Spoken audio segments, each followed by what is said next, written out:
Good evening, good evening, good evening, and welcome to Couch Conversations with the Doctors, where true health is wealth. So we want to remind you guys, share. Come on in and have an awesome time with us as we talk about all things about health. Remember, no question is too big or too small for our panel of doctors to assist you with on this evening. As always, we're going to go around and we're going to do our introductions of our great panel that is here. Dr. Miller, why don't you start our introductions for us? Oh, good evening, everybody. My name is Dr. James Miller. I'm a retired internist. I retired about 3 years ago. Practice in West Side, West Suburban area. Um, I'm still though in the business of healing the community, so I'm continuing to do some work that not though I don't practice clinical medicine, I don't write prescriptions, but I do um, try to give advice, and hopefully tonight we'll be able to answer questions and advise, give the advice that will be helpful to those that are listening. So welcome. Outstanding, outstanding. Joe Harrington, the man with the plan. Go right ahead. Thank you, Nikki, and it's good to be here with my colleagues once again. I've missed seeing them, missed being around them. So tonight, I'm looking forward to our conversation. My name is Joe Harrington. I'm a retired public health and healthcare professional. My last position was with the Illinois Department of Public Health, where I was the regional health officer for Cook County and report directly to the director. Prior to that, I was an assistant commissioner in Chicago Department of Public Health with someone who's not here tonight, Dr. Terry Mason. I work with Dr. Terry Mason. We both had an interest in chronic disease, and he brought me there to be the assistant director for chronic disease. And prior to that, I worked at 3 hospitals and did a number of other things. And thank you so very much. Bonnie Smitley is here and says good evening to everyone. Audrey Jaycox is here. And she is also saying good evening to my colleague that leads me to go and have this our very own Dr. Graham. Dr. Graham. Yeah, thank you, Nikki. Like Dr. Miller, I'm a retired physician. I spent 30 years working in the western suburbs as a specialist or rheumatologist. After retiring, I spent 2 years in Washington, D.C. in the congressman's office. I can tell you it's a real honor and a pleasure to be here, and I'll do what I can to answer your questions.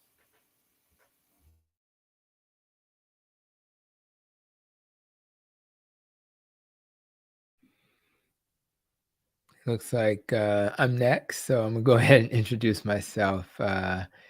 Dr. Tony Hampton. I'm a family doctor, got a little extra training in nutrition and functional medicine and obesity. So I'm always excited, interested, motivated to share a different perspective, a perspective where we don't just focus on what's the best treatment from a pill or what's the best procedure. Everybody's trying to get their body into a certain type of look by doing procedures when they can do squats and achieve a similar result. So my goal is to encourage people to use lifestyle as the secret. And since Nikki has departed for a moment, probably dealing with technical issues, I think I'll start the conversation by asking my colleagues to pause. And I'm thinking about the new year health tips. What's the best way to be healthy? And I'll start, and then you guys can chime in. When you think about what can people do in 2023 to be healthy. So I'm going to start with alcohol, because alcohol is an interesting substance, highly enjoyable, highly desired. Shout out to all the people who enjoy a Chardonnay at the end of the day. If you like a Chardonnay at the end of the day, put it in the comments.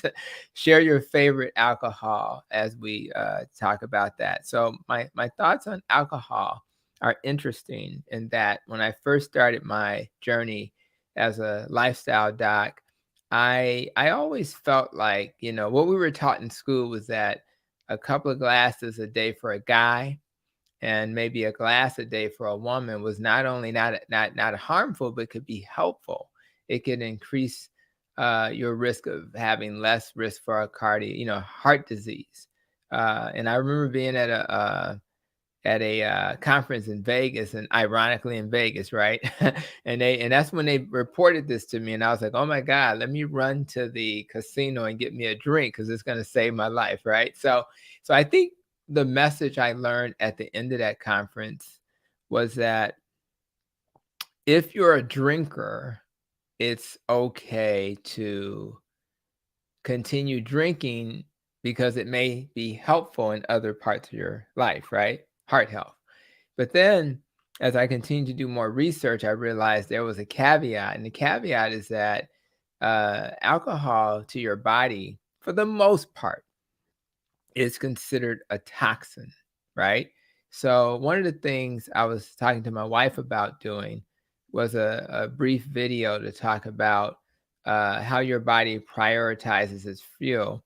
And there's a concept called oxidative priority. And that's just a way of just talking about the order in which your body burns fuel. So your body's very smart, and your body will get rid of the fuel that may be the most harmful. So if you think about other sources of fuel, you think about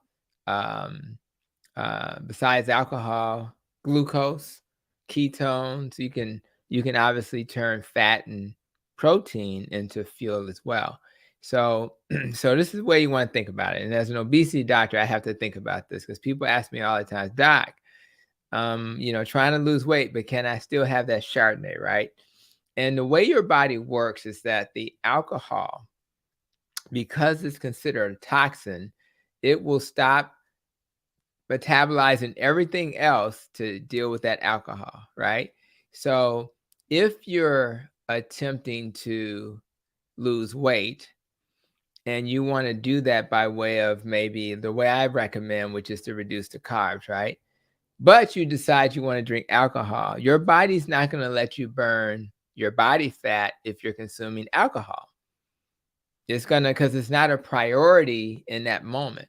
So if you have glucose floating around for energy, ketones, which is fat energy floating around, even the protein, your body's not going to bother burning your belly fat when you drink alcohol. So when you think about that, you can kind of understand why people who drink beer end up with those beer bellies, right? Because your body is so busy dealing with the beer, it's going to have to take those ketones and that glucose and store that as fat because I can't do anything else with it right now. I can't use it for fuel. So if you're a person who is trying to lose weight, you may want to reconsider your alcohol consumption. If you're a person who needs to use glucose for fuel, and if you're a diabetic, you may have some extra glucose floating around. Well, if you're consuming alcohol, your body's not going to have time to use the glucose for fuel.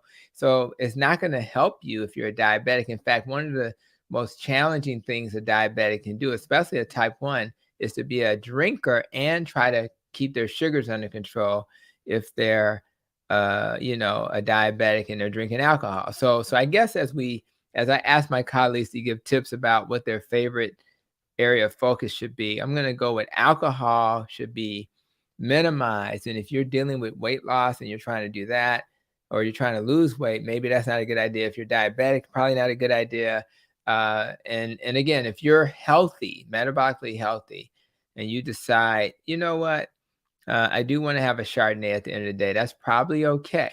But if you have other goals you're trying to achieve, it's probably not a good idea. Now, holidays, periodically, probably not a big deal. But if you're trying to lose weight or you're diabetic, I would say no. So let me have my colleagues chime in. What are you guys' favorite way for people to be healthy or to actually get healthy? What ideas you guys got? Well, one of the things that I always come up with is activity, and that means movement. And I really when I was focusing on advising patients about things that could make them healthy, I always try to make it not something that they look at as an extra job, an extra work, but just during your routine day, if you're going upstairs in a building that, even though it may have an elevator, instead of, let's say you're going to the 7th floor, instead of you going to 7, maybe go to 6 and walk up a floor. You're going out shopping. Instead of you trying to find a parking spot right next to the door, park a little bit further across the lot. And then the other thing is sort of getting up and getting yourself going, because that gives you. I mean, if you can do that in the morning, I found that gives me energy for the day. So I just think that creating in your daily activity things where you are moving and exercising your body, therefore it helps to increase your metabolism. It helps you to burn calorie. It helps your circulation, and it also help to increase your energy and even have clarity of mind. So I always recommend that exercise. And there, other than having some disabilities or having some, certain chronic illness like arthritis, there's probably no real, bad effect. So when you do have these kinds of conditions, however, if you got arthritis, that's probably more reason why you need to get moving, because, I know that I'm a person that have experienced osteoarthritis, and to the point that I even had a hip replacement. But I noticed that during the time, once I get up and got going, that my arthritis was less of a problem than when I sit for long periods of time. My worst time in terms of discomfort was during those periods right after I'd been inactive. So in activity, increasing your daily activity in terms of movement and doing something to exercise your body is the thing that I always recommend it. Yeah, I'm going to jump in and go next because Dr. Miller took my topic here. and so I figured I better jump in now because Dr. Graham may take my next topic. But I'm going to say smoking, which a lot of times people forget about. And we probably think there are not that many people that smoke, but there's still a lot of people that still smoke. And there were some studies that were done, research was done years ago about the actual causes of death. Smoking was number one. And then a combination of diet and physical activity were number two. So those are the things that really contribute a lot to what we see today in terms of the chronic conditions that lead to what some of us refer to as premature death, because people die before they were supposed to die because of things that they didn't do. But smoking is still a huge problem in this country, and it contributes to cancer, heart disease, stroke, diabetes. And so if anyone that knows someone, because I'm hoping that everybody that's joining this program, watching or listening, doesn't smoke, but if someone who is watching this program, if they know someone that smokes, encourage them to stop.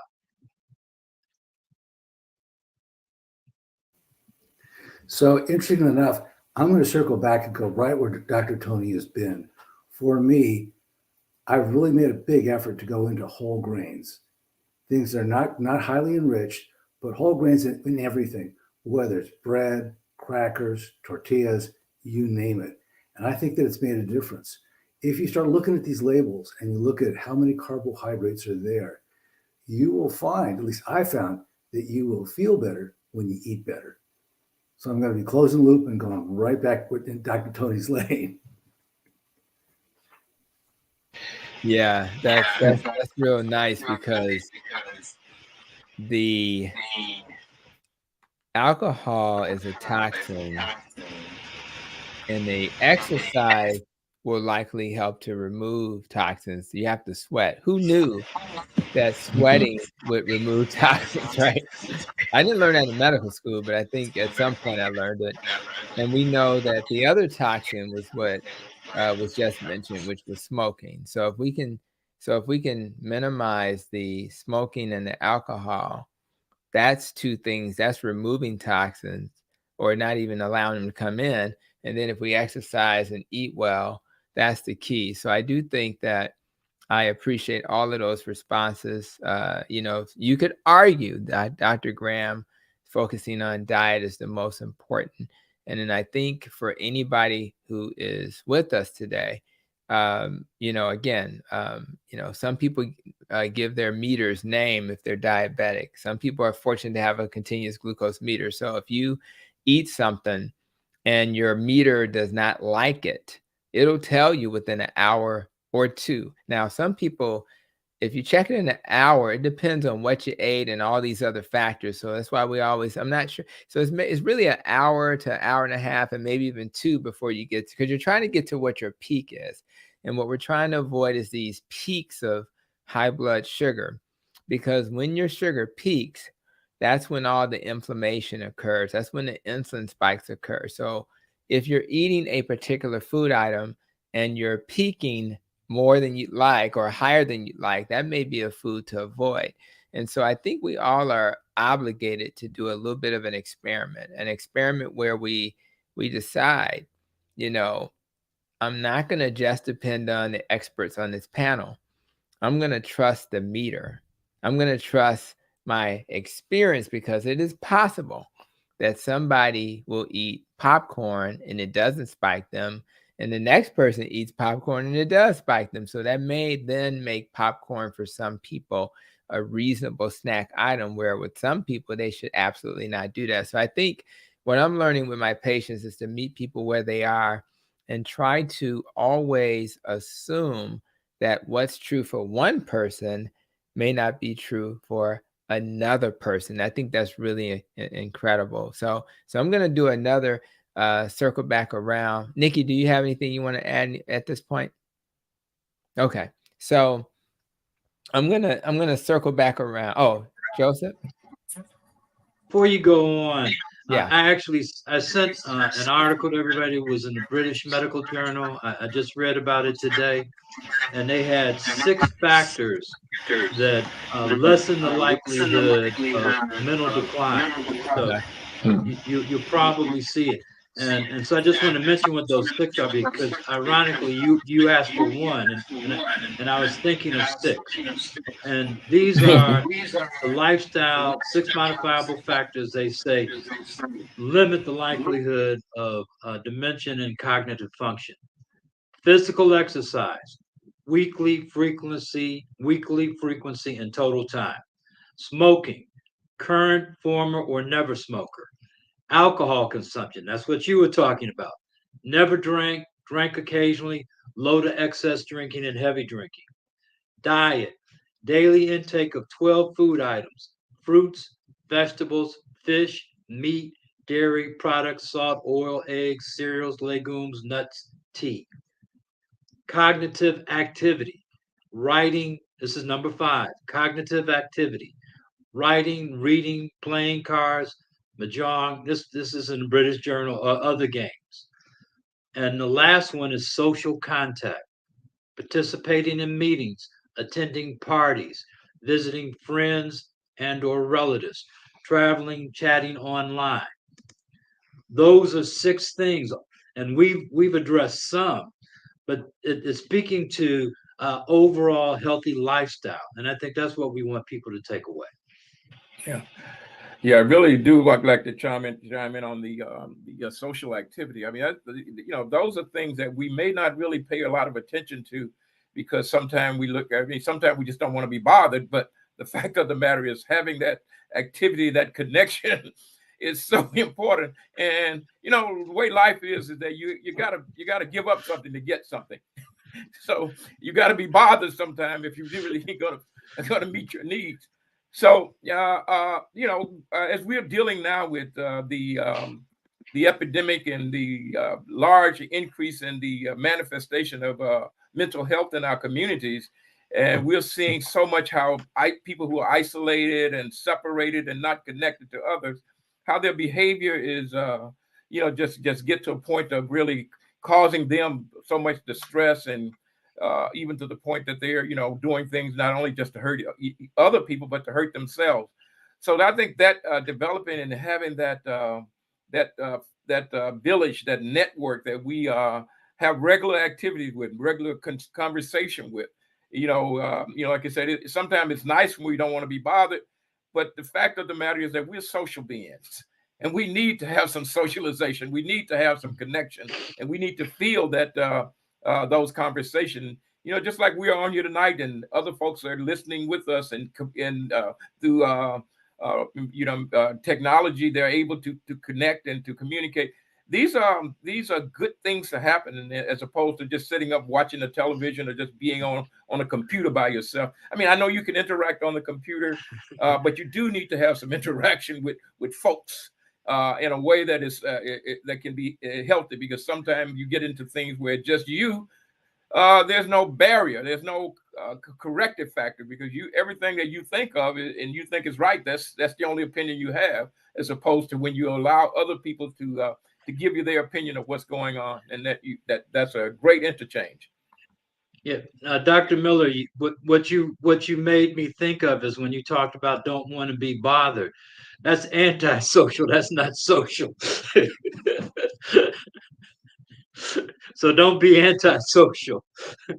And a lot of times when you don't want to be bothered, and somebody, because there's family members who are homebodies, and you're just trying to drag them out of the house. Most of the times, they celebrate that experience once they've done it. So you got to nudge people. Netflix is great.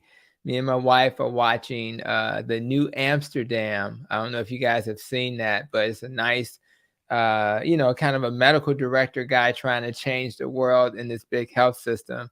It's very good so far, so we're really enjoying that. But we Something also, you can relate to. oh my God, it's my whole, I'm like, hey, this guy want to be him, So there's no doubt about that, and I think and my wife is looking at him like, yeah, you need to stop working so hard. So, but I do believe that I think about Dr. Thomas. Now, I don't know that I knew any of you guys before I started participating in this forum, right? And Nikki and Dr. Pete invited me to participate. Now, in a video I just did about the 5 regrets of the dying, I was able to comment when one of the regrets was just not having stayed in touch with friends, right? And so Pete and I commented on Pete. I showed a picture of us in the fraternity back in the day when we were standing and looking crazy, standing in line with the whole alpha thing. And I had 4 years with Pete in undergrad at Xavier. I had 4 years with Pete at the Rosalind Franklin Medical School. So it's 8 years of my life. No other person I can say that about. Yet when we graduated, living in the same city, we were not connecting at all. And it really took the couch conversations with the doctors to reconnect us. Now, this is a friend who literally allowed me to laugh my way through the struggles of medical school, because he's a crazy man. If you didn't know it, now you know. A lot of fun, we used to work out together. And, it wasn't a lot of African-American men in medical school. So just being able to have that connection, and then to imagine, how rich is your life to reconnect. So I think that social connection is critical. And I'll be honest, I think about my father-in-law, who after losing his wife, and she was only in her 50s, was kind of in Mississippi in the country. And I wonder if he had a little bit more social connection, not just with the cows and the pigs and the horses, but with other people. Would that have slowed that cognitive decline? I wonder, if that would have been the case, because clearly we're social. So even if you think you're an introvert, I think I'm an introvert, you may be surprised to find out that you still need social connection. I'm going to love. So I'm getting a little bit now. My wife's working. So when I finish with you guys, I'll be able to kind of have my little quiet time, right? But I think we need both. We need times to chill and we need times to connect. So hopefully we'll all learn from each other. And again, I'm thankful that my community has grown, that I have more people to connect with. That's making my life richer, and I hope I'm doing the same for those who connect with me. Outstanding, outstanding. So I was trying to help Dr. Mason through some technical difficulties that he was having, and that's why I had to move out of the way and let you guys go ahead for a second. Just want to rush back real quick. Nellie Purnell King says, good evening to everyone. Connie Taylor is here. And she says, good evening to everyone just as well.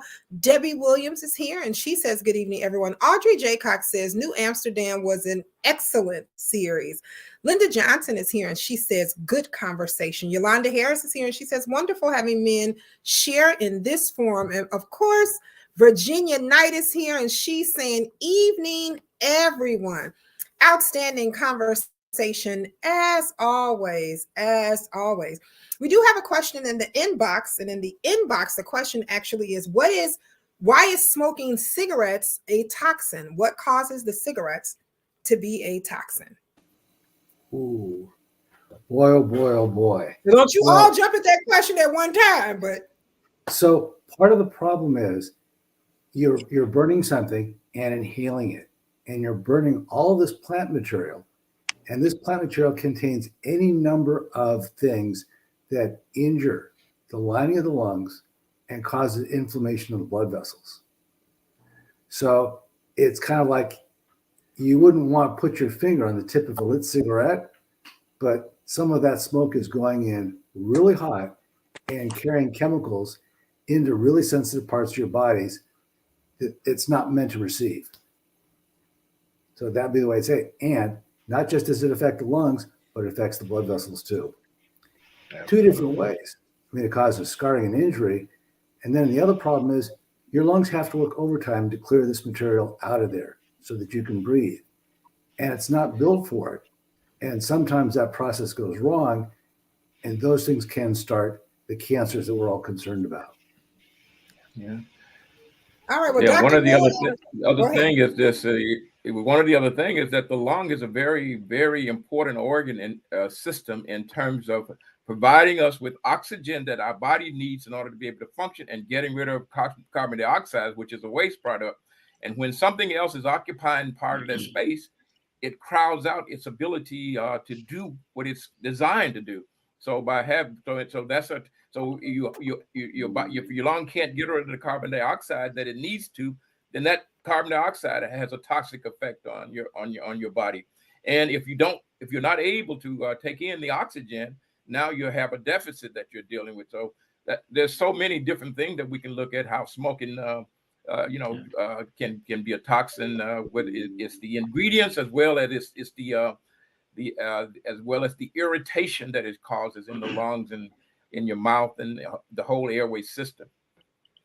Yeah, it also constricts the blood vessels. And once that happens, it messes with the flow of blood throughout the body, and the ability to get oxygen to the vital organs in the body, and to get rid of the toxins in the body, because that's one of the things the blood does. I mean, the blood gets oxygen to the various parts of the body, organs, and the major organs of the body, that allows them to grow and be healthy. And then it also, it's the arterial blood that delivers the oxygen to the different parts of the body. And it's the venous blood, the blood in the veins, that goes back and actually gets cleaned out based upon getting a fresh supply of oxygen. So there's a real process here in terms of what smoking can do, ultimately to harm the body.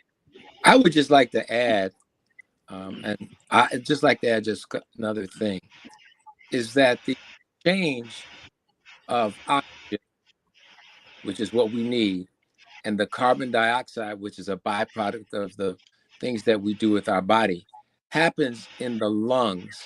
And there's little bitty sacs, like little tiny balloons with very thin walls. And that exchange goes over those very delicate little balloons. And when you inhale the cigarettes, and I forget how many toxins there was, you can Google and it'll tell you exactly how many toxins and how many different gases are in the cigarette. You need to understand that cigarette is not a natural thing for you to do. That is, and it affords you nothing but a way to scar up or damage these very delicate balloon-like things called air sacs, so that the air can be exchanged. In other words, the oxygen from the air can come in, the carbon dioxide of the body can go out. If these things get scarred from the smoke, from the toxins from the smoke, then they can't do their job. And sometimes those air sacs will get stiff, and we call that they call that sort of emphysema. And that's when you're starting to notice that these air sacs aren't able to do the exchange they used to do. And so you find that you don't have the capacity or the wind to do the things you used to do. And your body is trying to heal these things. And there are a lot of cells that go and try and fight this process. And that's what causes the stuff that you cough up, the phlegm and some of the gooky stuff that comes up out of your lungs into your mouth for you to spit out. There is nothing good about smoking cigarettes, period. Nothing good. It only helps the tobacco industry. That's all it does. And then on top of that, it is an addictive substance, so that you then become addicted. And I'll end by saying this: the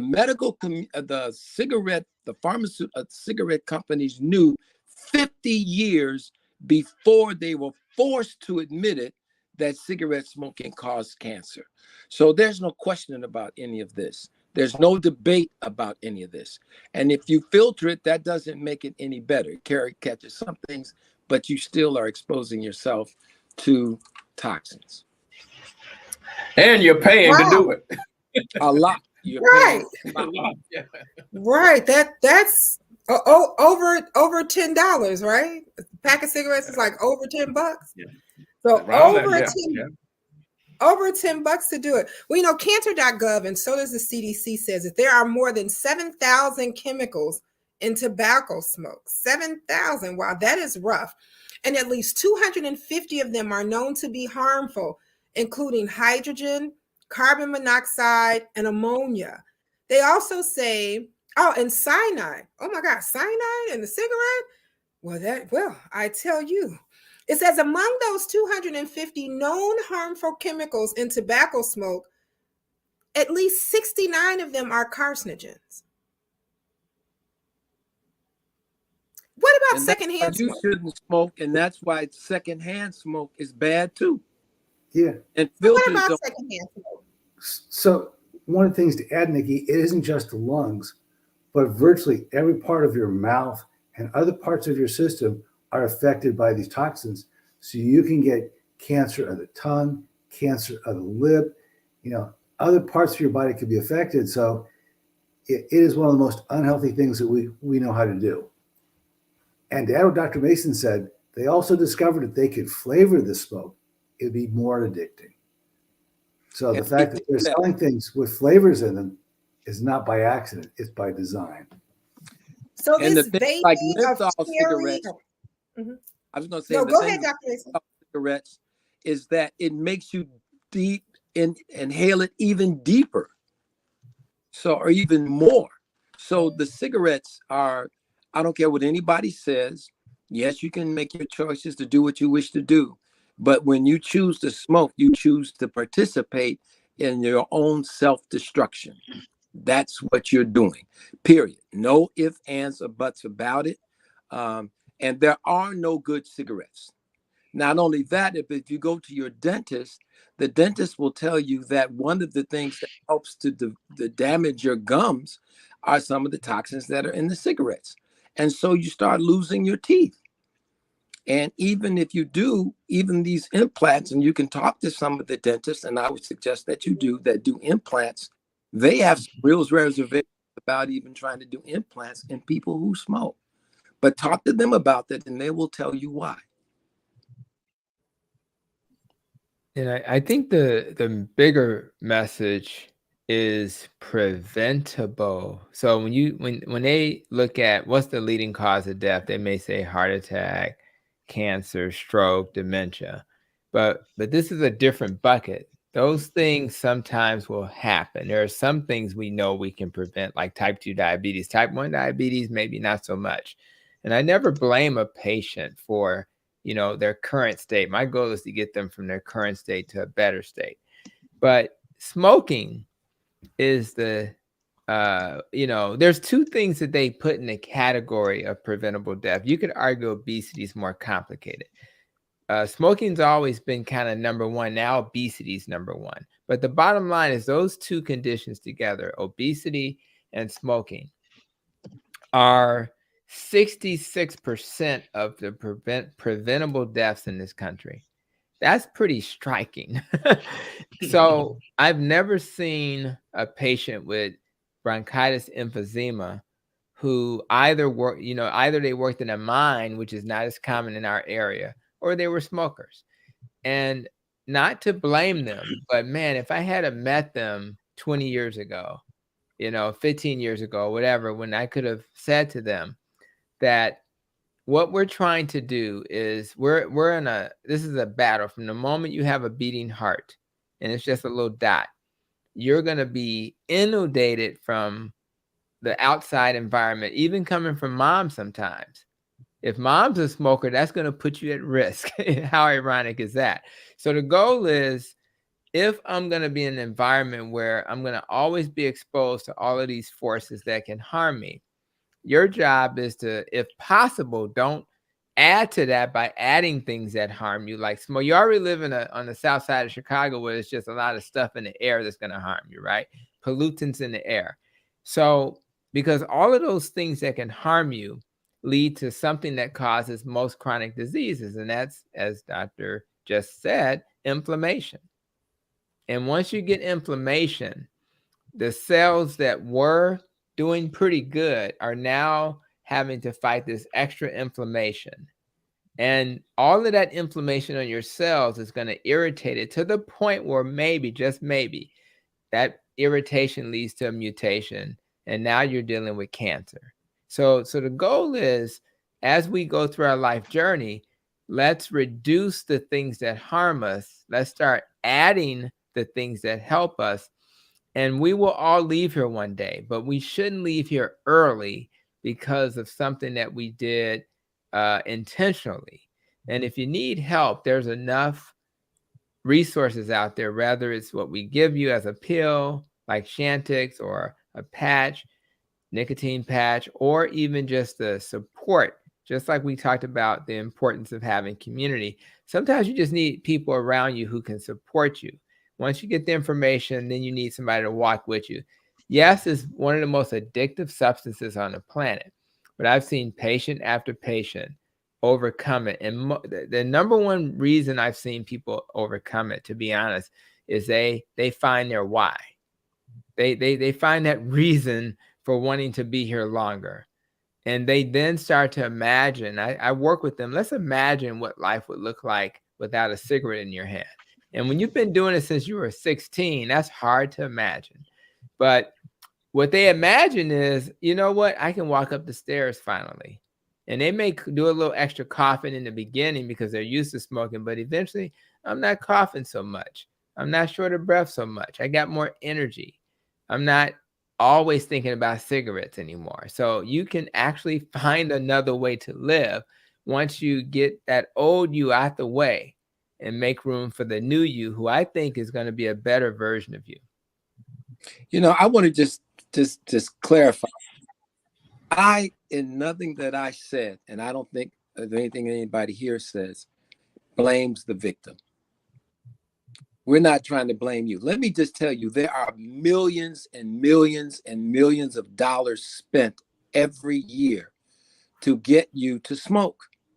And these people are not doing you any favor. And I can tell you, and I have a talk that I gave where even physicians at conferences are smoking.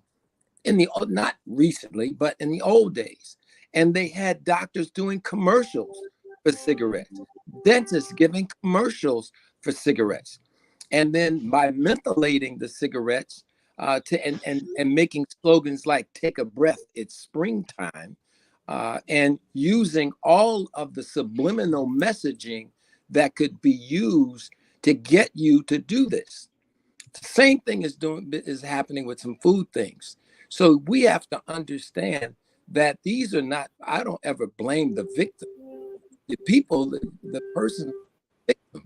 And yes, these things are happening to you. And then what does that do?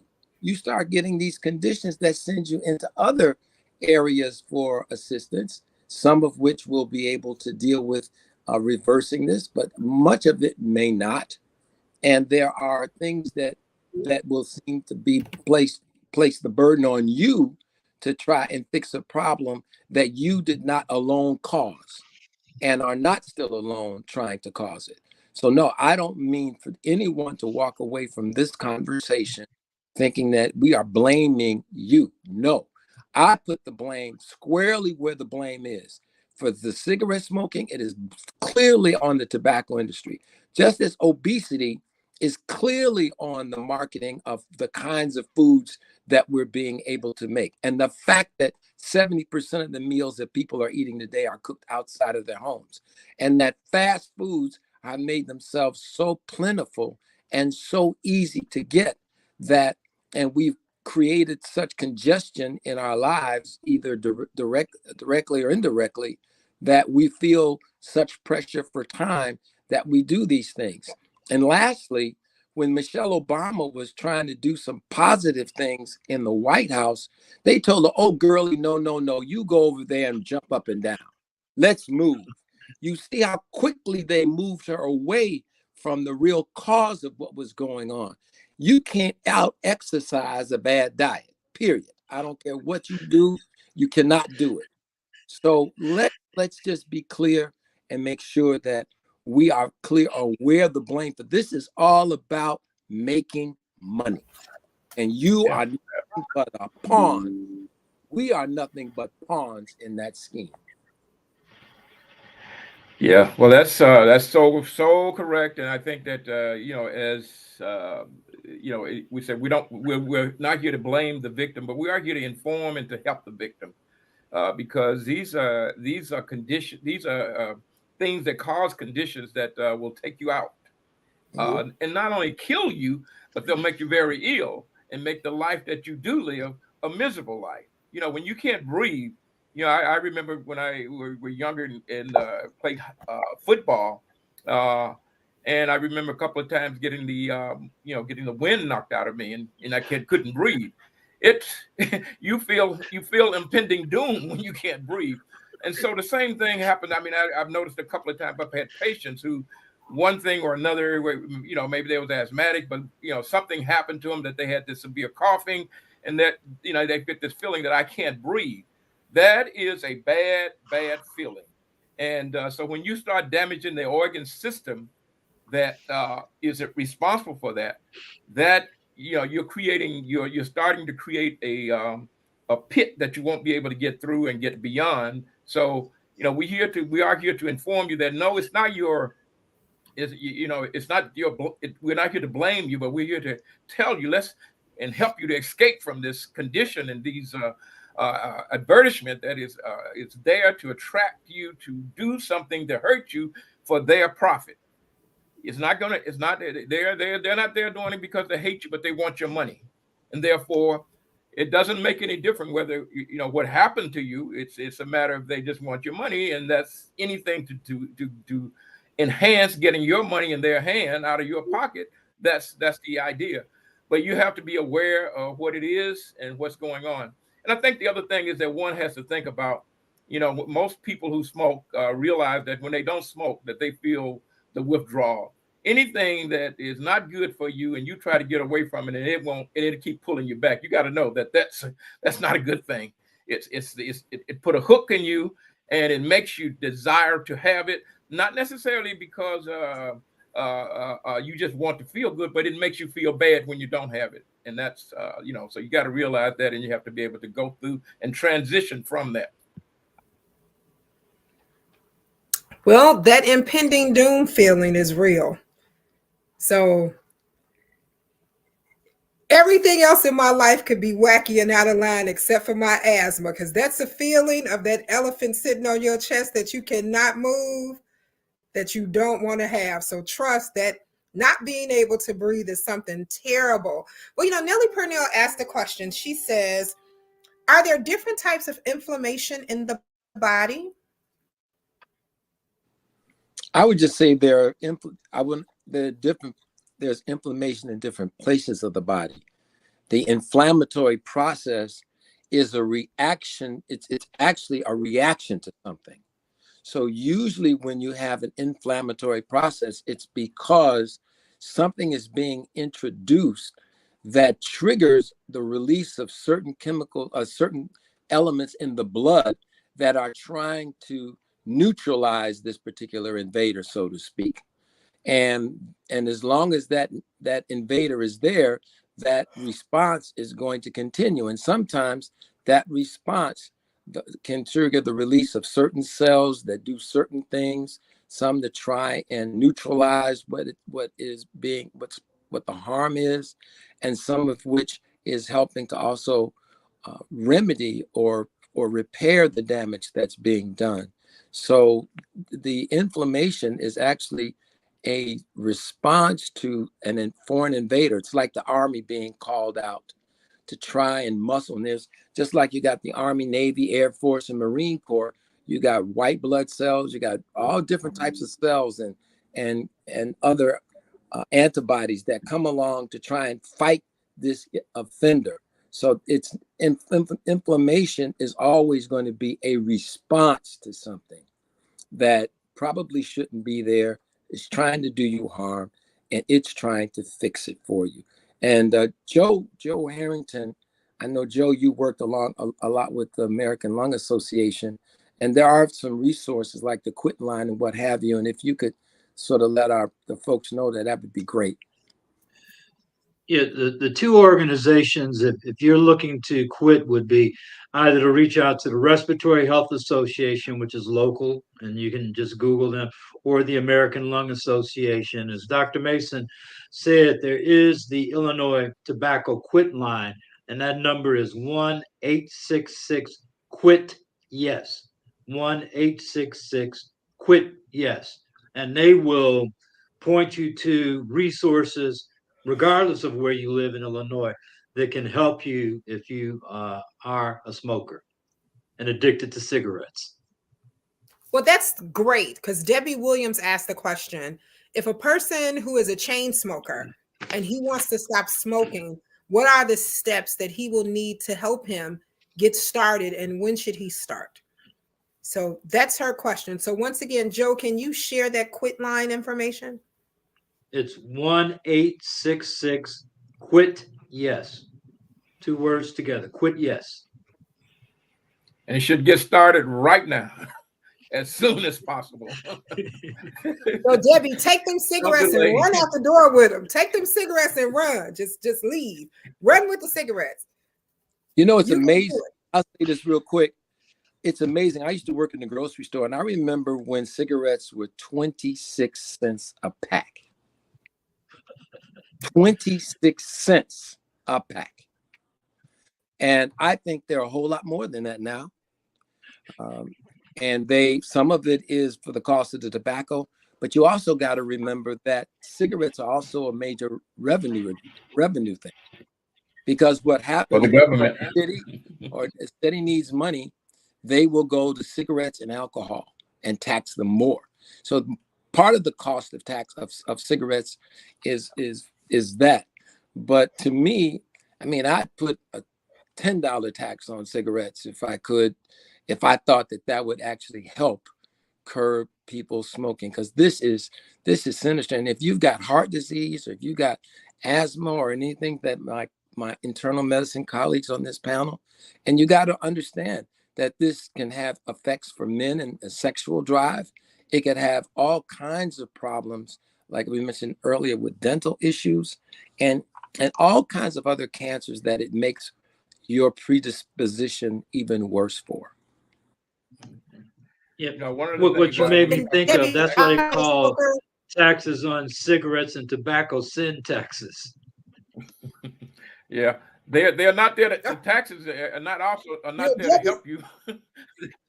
They're there because the government need money, and so it's another burden on your back that you choose to bear if you choose to smoke. Because the government, it's a way to raise additional revenue for other things, not to help you. Well, Debbie wanted to be clear. Debbie says, I am not a smoker. I never have, and I'm just asking a question for persons who are. And Debbie, we thank you for asking those questions for those people. According to your question above, we didn't think it was you. We think you knew some people who was. So take those people cigarettes and run with them, Debbie. Take them and run and leave them the number. Or go buy them some candy cigarettes and swap them out and let them blow that smoke. Remember the bubblegum cigarettes? Let them blow the smoke out of those. Go get those for them, Debbie. That's what you need to do. That would be the best thing to do. So yeah, this next question has nothing to do with cigarettes. However, I did make it our last question of the evening because this question seems to be trending. It's building on the trend. So the question is, exactly what is XBB 1.5 and how bad is this? They're saying now that this is the dominant COVID subvariant. How are we dealing with it? And does the vaccines and updated vaccines work for this? So the XBB 1.5 is the new name to the newest COVID variant. So Nikki, I'll so take why the part of that. doctors are getting there? Oh, thank you. So Go I'll right take ahead. part of that question. And it turns out that it's not just important which vaccines, but the timing of the vaccines. So if your vaccine's up to date, it will prevent you from serious illness and hospitalizations. But if your vaccines aren't up to date, then you may be vulnerable, susceptible. So again, it's the same story of, the vaccines last for about 6 months, so it pays to get the next one to stay well and to stay out of the hospital. And I know some other doctors have some statements that they want to make, and while they're collecting their thoughts, I want to share this. And I know we've talked about this before, but if you are in a setting and this is not your tribe, or this is not your daily tribe or your home tribe, a mask is so important. Let's not forget about the importance of wearing a mask. The vaccine never said you couldn't catch it. It just said that you wouldn't have serious illness behind it if you caught it. So if you just wear a mask, it will make things so much better. So what do I mean by that? If you're going to the grocery store, or you're in Wally World, Walmart, or Target, or if you're at Macy's or Nordstrom's or Henry Bendel's, wherever it is that you may go to shop, if you at the Gucci store, call me when you get there. But if you at the Louis Vuitton store, wherever it is, grab that mask and just put it on. There are a number of people in that store. You don't know who's been vaccinated, who isn't. You don't know who may be asymptomatic. Just put the mask on. If you're at the mechanics, put the mask on. If you're in an Uber, put that mask on. Just wear the mask. It's best to be safe than sorry, because you don't want to take anything home to your tribe. So just put on a mask. It's so easy to do, and it will actually ease you. Just put the mask on. You getting on the bus? Wear the mask. Yolanda Harris says, so what's up to date? Are we officially vaccinating every 6 months? So here's what I'll say, because I know Tony is going to attack this question. If you have not had the newest vaccine since October 1st that actually covers most of these variants, then that's what you need to have right now. That's what you need to get. And that was the newest vaccine that's on the market that is covering most of the newest variants that's here. Anything from, as the youth would say, Omarion, but it's really Omicron. Get that vaccine. Yeah, Tony. you've been hanging with the young folks. I appreciate that. Yeah, I need to get out more. So yeah, I with think my mask on. I've been hanging with my mask on. Yeah, you better know it. And when I travel, I had a chance to go to Mississippi and Costa Rica. It is interesting when you travel to these places and nobody's wearing a mask. I'm not quite there yet, so I still wear a mask. And I just think that it's a moving target. It is likely that the need for the vaccination moving forward will be similar to the flu vaccine. But how frequent is a moving target? Because it depends on what happens with these variants, right? So if we just happen to get a new variant and they just happen to come up with some treatment that's effective, it's going to then change what is recommended. I know that the new variant that that XBB 15. So yeah, these variations are a little different in that there's more.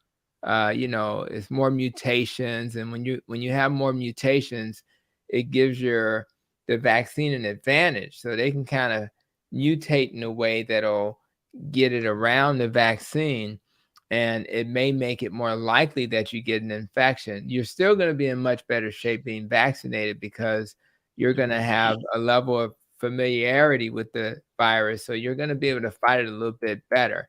It is also possible that when you see a mutation, you're concerned that people are going to get sicker. I have not seen any evidence that the new variant is necessarily going to make people sicker. It's just that you may end up getting it. And whenever you have these mutations, you anticipate that whatever that mutation is going to become the predominant strain. One of the advantages of being a mutated virus is that you actually get a chance to, be a little bit more effective than the previous strain because you've had a chance to adapt, mutate, and all of that. So I just think as you move forward, if you can get past the concerns are some of these vaccines can cause cardiac, concerns and things like that. But you have to always remember that the benefits for the population as a whole will generally outweigh any potential risk. There has never been a vaccine created that didn't have risk, right? They all have risk, but when 98% of the population who are hospitalized, ventilated, and dying are unvaccinated, I'm going to go with those odds. And so I encourage everybody, no matter what happens moving forward with these variants, that you lean towards that approach, knowing that there's a risk. When I went to Costa Rica and Mississippi, there was a risk, especially when you wanted to fly with Spirit Airline. Hallelujah. I made it, but that airline gave me hell. Excuse my French. But even with that, the planes just don't fall out the sky too often. 100,000 flights a day in the world. And yet, when you turn on the news, you don't hear about planes. So that's a risk I'm willing to take. And that's what I want you to do with these vaccines. That's a risk I want you to take because the chances are you'll benefit and not be harmed. And how do things mutate? How do they mutate? How do they mutate? It's actually really all about viruses are always changing. So what's the basic reason of why this virus keeps mutating? Well, the simple basic reason. Well, okay. The reason for mutation is to survive. When it just like us. When it becomes winter in Chicago, you change, right? So that the cold weather doesn't damage you. The virus finds out that certain things will kill it, and it has to develop a protective layer or change itself in order that it can survive whatever is attacking it. So the reason for it, the mutation, is for the survival of the virus. It's the nature of beings. All beings try to survive whatever it is that's causing damage. For the most part, beings try to survive that and try to do what it can do in order to be able to avoid the damage or protect itself from the damage. And that's what I was really trying to get you guys to say. If you're in a family of 5 and 4 people have been vaccinated, the number 5th one is your mutator. I didn't go get vaccinated, so this just mutating around in that house. That's what I was really trying to get y'all to say. Go ahead, Dr. Mason. I think it was a delay, but I thought you were saying something. No. I was just trying, in terms of mutation, and make mutation really quick. When I grew up, we used to have roaches in our house, and I ain't embarrassed to say, but we had roaches in our house, and we would spray, raid, and that would kill the roaches for a while. Then that wouldn't kill the roaches no more. Then we had to get black flag, and then we had to get different types of and with different sort of things. Why? Because as the next generation of roaches bred, they bred a they changed themselves so they could then withstand the poison that we were trying to put out to kill them. That's just what happens in nature. That's the point I'm trying to make, is that the natural thing that people want to survive. And to Dr. Miller's point, the viruses want to survive too. And so, and we want to survive. So we have to do the things that we know we need to do to change our armies inside our body, calling the antibodies and the things that help fight the viruses. We have to make sure that they get changed in the way that they need to be changed to better help and protect us. Yeah, Outstanding. Oh, go ahead, Joe. Go ahead. Yeah, I just want to say one thing, and is I'm picking up on something that Dr. Tony was talking about. I think people have to keep in mind that the virus reduces your risk of getting COVID, but that risk doesn't disappear. I mean, that you could still get COVID. That's why they talk about breakthrough COVID. There are people who have been fully vaccinated to get COVID, but they're less likely to die and go to the hospital. That's the reason you get vaccinated. You also get vaccinated to protect other people. If you're vaccinated, you're less likely to get it. So you're protecting other people. So we need as many people to be vaccinated as possible. So we're protected as a population. We never reached herd immunity. That's what they kept talking about. If we had reached herd immunity, we wouldn't be talking about COVID today. But it's too late now. We'll be talking about this for the rest of our lives. you know. Yeah. So The one thing that I will say, we need to learn from this, because the next thing coming down the pike is going to be worse than COVID. Yeah. The one thing that I recognize is that people are very frustrated, and they're frustrated because of the isolation that occurred because of the COVID, and then they become cynical. Cynical from the standpoint that many young healthy people have gotten COVID and they have survived, and they're saying, "Why do I need to go through this? I got COVID. It didn't kill me. Blah blah blah." I don't want to hear that. So that's one of the aspect of it. The other aspect is that.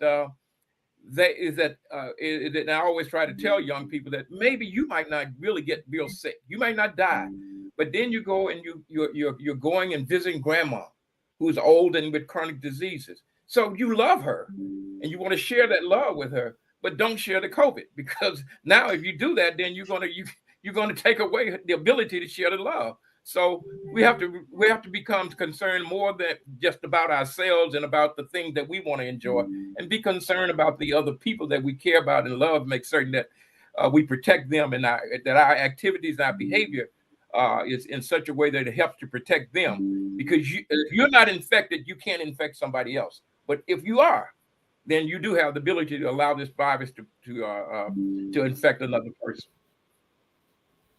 And you know what? You are so right, Dr. Miller. You are so right. And it's amazing how I've had a group of younger people who have shared with me that, oh, I had COVID and I'm fine. And then a month later, they tell me, I had COVID, but I'm having a problem breathing now. I'm not positive anymore.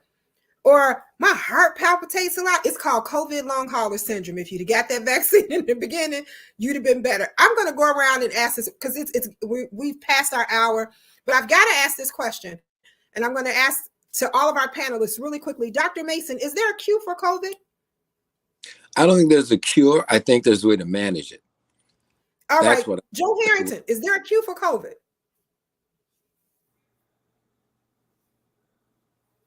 Joe? No, is there a cure? There is no cure. All right, Doug, is there a cure for COVID? No, there's not a cure for COVID. There are treatments, but the treatments don't necessarily completely eliminate the disease in all people under all conditions.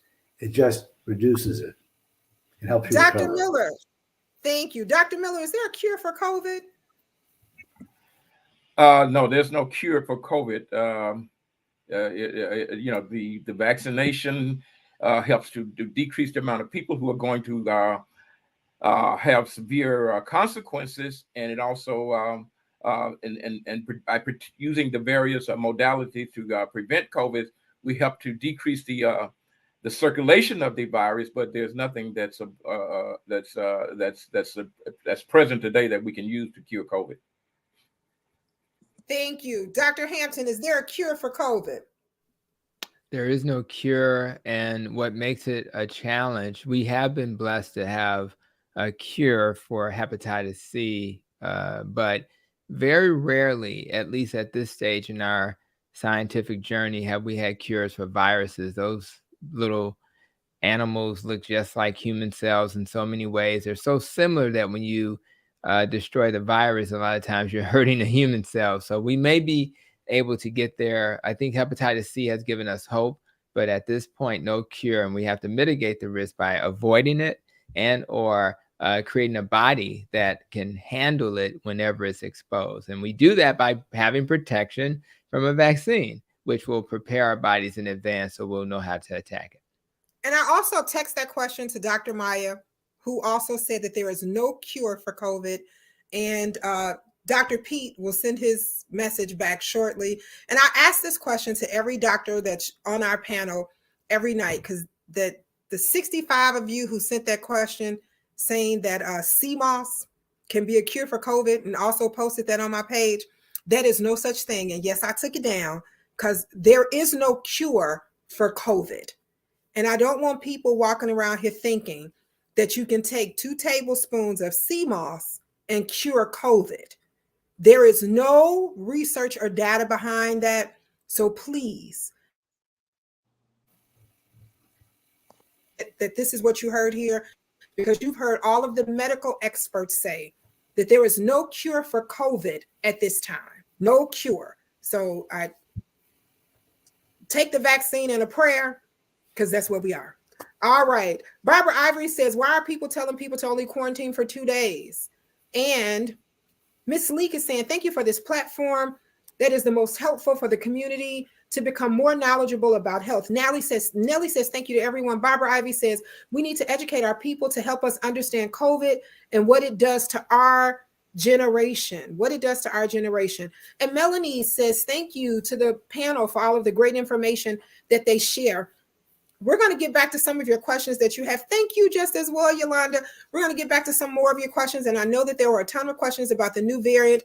And then we're going to talk about that whole new quarantine, but we have to do it on next Monday. So I know you guys hate to hear us say that, but we are a little over our time. And as we always say, we go until next Monday. So Joe Harrington, what are your thoughts until next Monday? Well, what occurred to me as we were having this discussion, I want everybody to think about this. When you wake up tomorrow morning, think of it as the first day of the rest of your life. And what are you going to do to be healthy? All right. Dr. Graham, you're until next Monday. So I love following Dr. Harrington because I'm going to say that this is an everyday process. That every day you're going to be given decisions you can make about making yourself healthy or not.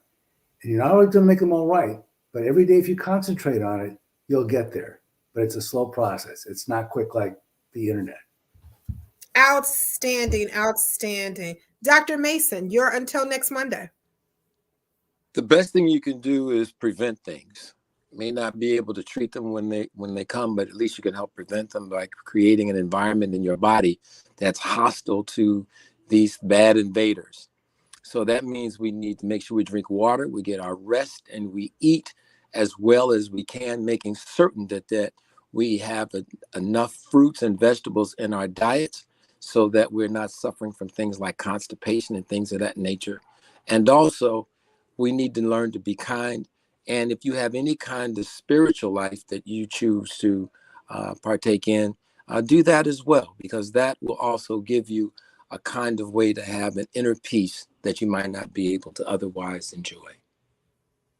Outstanding. I know we're going to get to our next 2 until next Mondays, but I got to ask this question that Barbara Ivy posed. She said, teachers are only quarantining for 5 days. Is this okay when you come in contact with many students daily? Go ahead, Dr. Graham. I think it really depends on how sick you are. Yeah. You know, if it's 5 days without fever, that's one thing. But if you've got 5 days of fever and you're coughing, that's something else. So I think it has to do with what the native health of that particular teacher is, because if they're young and healthy, it's one thing. But if they're middle-aged or older with a lot of other illnesses, they may be carrying more virus than everyone else. So I think that there's a case-by-case way to look at that. And I also think that the person who is getting back to work now, in my environment, we have to wear masks regardless, but it would be helpful for the person who's recovering to have a mask on.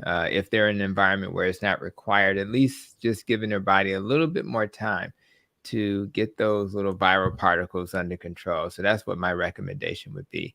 A lot of this was encouraged because we can't have people out of work for too long. So some of this was a combination of science plus practicality. And the practicality piece is what makes people uncomfortable. And I like the portion about just wear a mask, just put a mask on. We got to remember there was a young woman who was in the great health, got COVID and had to have the kidney transplants. So let's just put a mask on.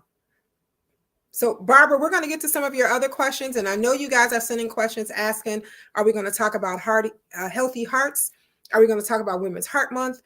We have questions about fibroids, and we've got some questions about prostate cancer. So I know we're going to have conversations about all of those, and we will dedicate some Monday nights to those. Dr. Miller, you're until next Monday. I just want to, just remind people that every day of life that you got, that you receive, that's a gift. Don't take it for granted. It is a precious gift, and you should treat it that way. Treat it just as any other precious gift. Treat it actually more precious than you would any other gift, because without that gift, without life, nothing else is going to be meaningful to you, at least.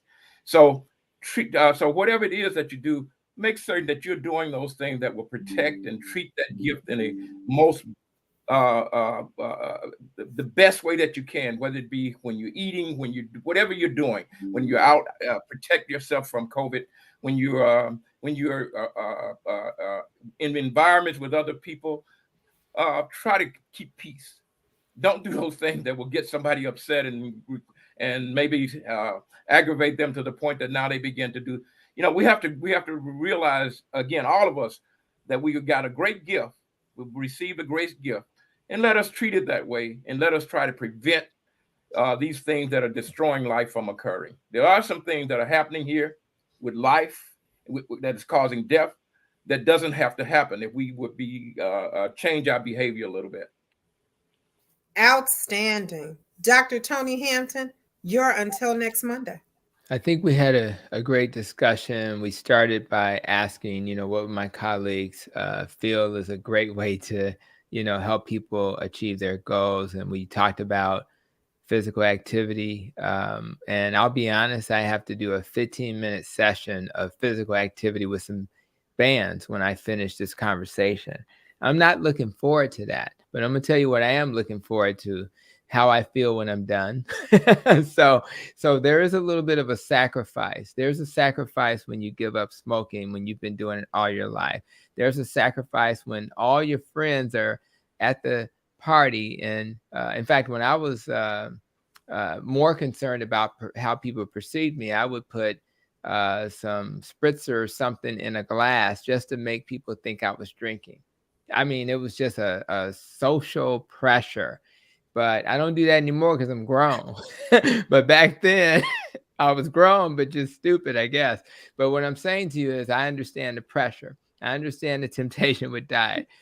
I understand that you don't always want to be socially connected, but you need to be. And I understand that you need to use your brain if it's going to work. All I'm saying is that all the things we touched on tonight can impact your life. Everybody's different. Everybody does not have to do the same thing. Some of us have mastered exercise and sleep, and we need to just worry about stress in our relationships. Some of us have already stopped smoking, but we may be drinking too much. Figure out where you have gaps, figure out where you want to improve, and make a commitment so that you can achieve your goals of living the best life you can. This is not hard and it's not easy, but it's something you must do. So that's my final word for tonight, Nikki.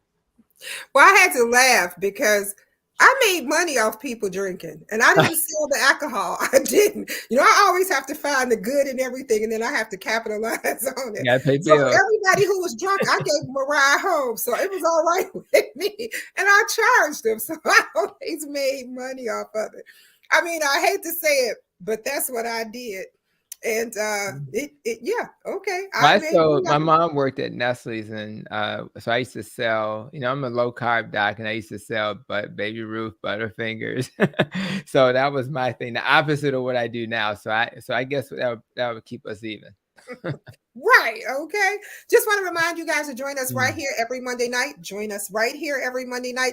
And then I want to remind you that mark in your calendars. Don't forget our Heart and Love on Valentine's Day at Insight Hospital. That's Insight Hospital, 2525 South Michigan on Valentine's Day from 6:30 to 7:30. Just come spend an hour with us. We will also have a virtual option, but want to make sure we're going to have some seating in the room for you guys to come out, meet the doctors. Let's have a conversation and talk about the disparities in healthcare. It's going to be a quick but robust conversation. So meet us at Insight Hospital on Tuesday, February 14th from 6:30 to 7:30 at Insight Hospital. The congressman will be giving away great little love treat bags, and there'll be some refreshments there for you for this conversation. See you next Monday.